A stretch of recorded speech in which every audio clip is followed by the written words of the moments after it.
మీరు చూస్తుంది V9 వార్తలు. సీతానగరం మండలం బొబ్బిలం గ్రామంలో దారుణ ఘటన చోటు చేసుకుంది.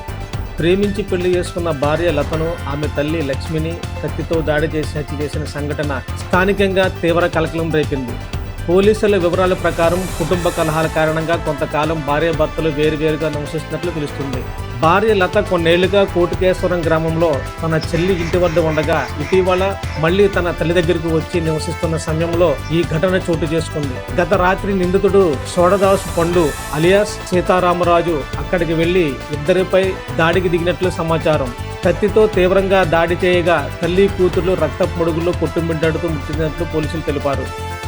ఘటనపై సమాచారం అందుకున్న సీతానగరం పోలీసులు వెంటనే సంఘటనా స్థలానికి చేరుకుని నిందితుడిని అదుపులోకి తీసుకున్నారు. కేసు నమోదు చేసి దర్యాప్తు చేపట్టారు.